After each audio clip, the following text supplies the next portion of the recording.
Good day. My name's Keith Obarski. I live in Simi Valley, California. I'm 43 years old and I'm here to show you what I can cook today. Today we're going to make a pork Wellington with roasted red pepper and mushroom risotto, holiday sauce, and steamed asparagus.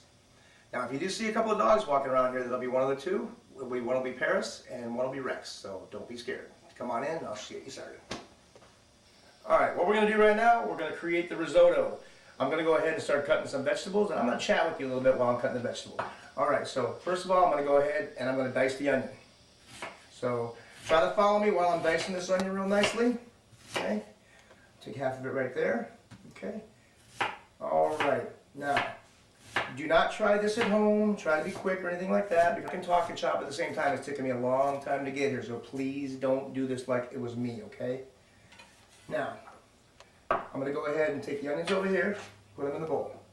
So while I got you guys here, what I want to tell you is when I really got involved in cooking, okay? When I was younger, we had chores at family dinners and functions and stuff like that. So what I like to do is we had chores. So I would like to watch Mom and Grandma make all the pies and the cakes, and they would let us do a little bit of cooking and make mashed potatoes, wash dishes, all that fun stuff. But the best part that I liked about it was the fact that the family being together over all that good food, you know, and all that joy that was being spread, I really wanted to be part of that. So that's what really got me into the food. So now, while I'm going ahead and dice this, I got to watch a little bit for a second. Now, when I was younger, I got a job as a paper boy. Me and my brothers had a paper route in there, in the subdivision in which we lived. So, and when I got in high school, you know, I wanted a little bit different job. So aside from making chip dip for my father and him encouraging me about it, I got a job working at a fast food restaurant because it was probably one of the best jobs that people sought after when we were in that age. As you saw me cut red pepper and onions, I also cut a mushroom. What I'd like to tell you is that I'm using two kinds of mushrooms. I'm using a baby bella mushroom and your traditional white button mushroom. So basically, you're going to use equal amounts of about a half a cup of diced onion, half a cup of diced red pepper, and about a half a cup or a quarter of a cup of either mushroom. So you're going to have a nice even mix to go into your risotto. Okay, now that I've got everything cut, I'm going to go ahead and wash my hands and I'm going to clean my utensils. Not necessarily in that order though.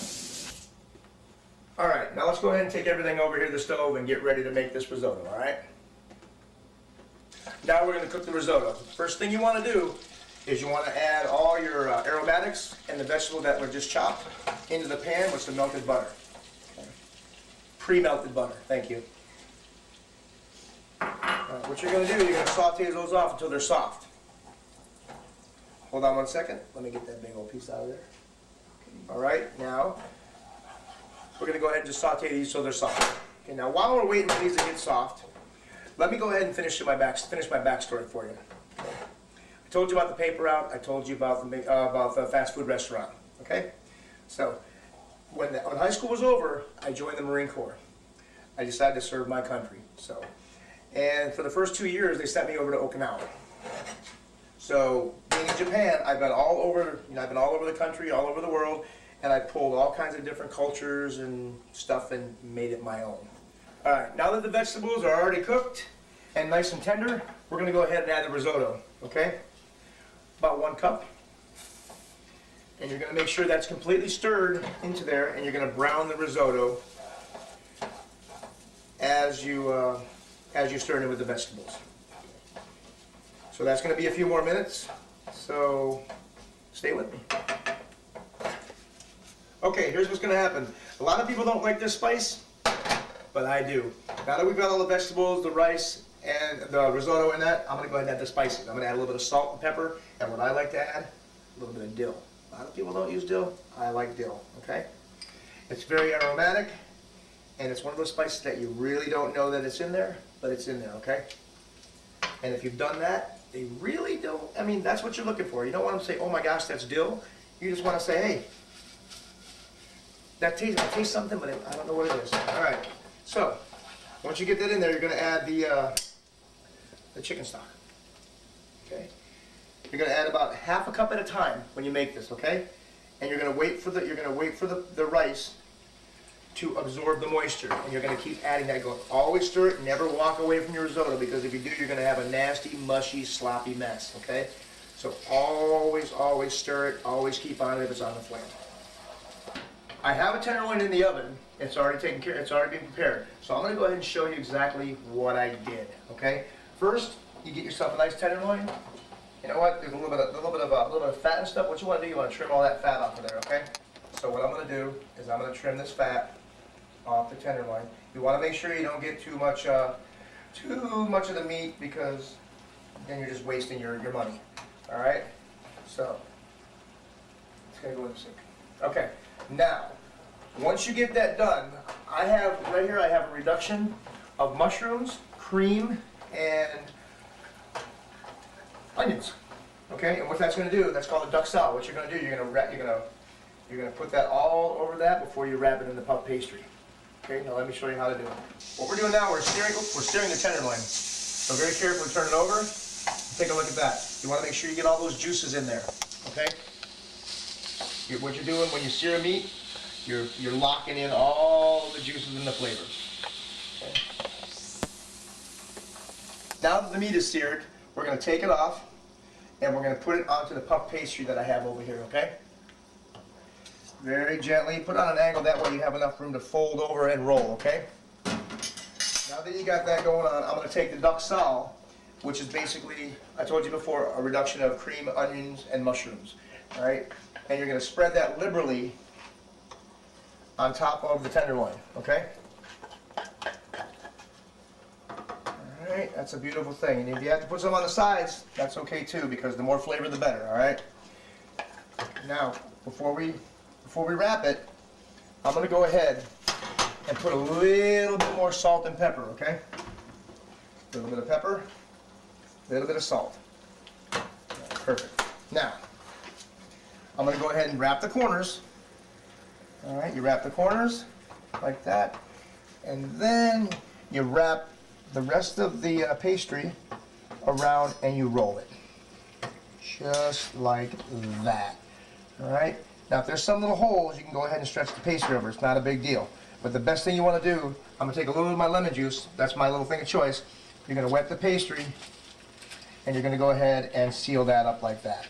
Okay? Now, all right. Now what I'm going to do, take a little bit of butter, and you're going to put the melted butter on top of this to brown it. Okay? Just like so. And once you have it browned, once you have the butter on it, you can go ahead and get it right in the oven. You're going to cook it at 400 degrees for about 35 to 40 minutes until the internal temperature of 155 degrees is reached. And that is how I prepare the Wellington. I am going to take this asparagus. Usually pencil to medium asparagus is good, okay? So what you're going to do, you're going to cut off about 2 inches, right about here, okay? Cut that off, discard that.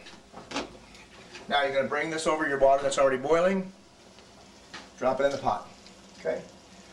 I've already pre-blanched some asparagus and cooled it down, what's called shock. We just put it in ice and water. All right, I've taken the Wellington out of the oven, and the Wellington is a beautiful 155 degrees. Okay. Now what I'm going to do, I'm going to go ahead and transfer it over to the cutting board. All right. Oh, you may get a little bit of foil in the process, but that's okay. All right. What I'm going to do now is I'm going to carve it for the plate up. Okay. So here we go. I cut the tenderloin in half to make sure it was beautiful and nice on the inside. So I'm going to discard the small piece right here. Try to cut it.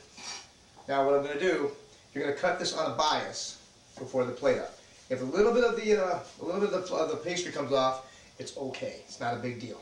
Right? Because that's still part of your dish. So what I'm going to do, I'm going to cut these in some nice little medallions, about ½ inch thick. Okay. And this is what they should look like.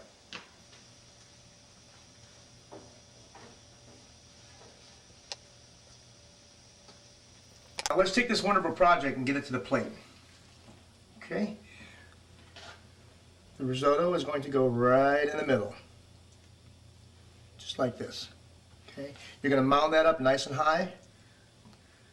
Nice and high. Just like that. And I want to take this. Just like this. All right. Next, we're going to go ahead and put the tenderloin on top of the risotto. So,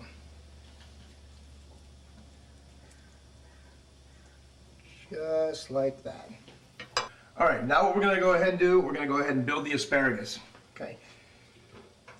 We're going to put the asparagus into the risotto, and we're going to cross it and form a teepee. Just like this. Across the top, just like that. Okay. Now, I'm going to top it off with some more julienne red peppers. Just like that. Okay.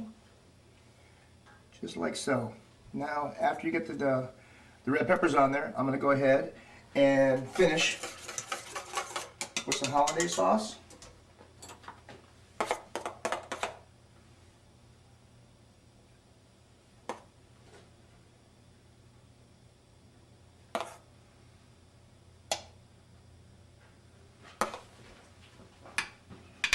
All right. And a little bit on the side.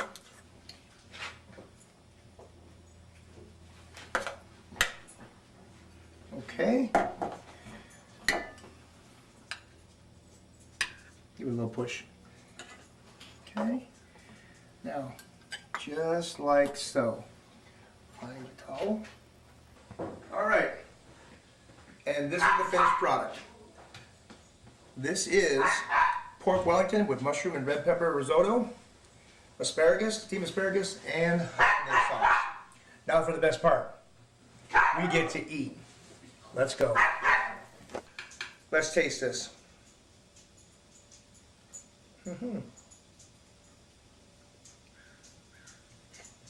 Now that's what I call eating.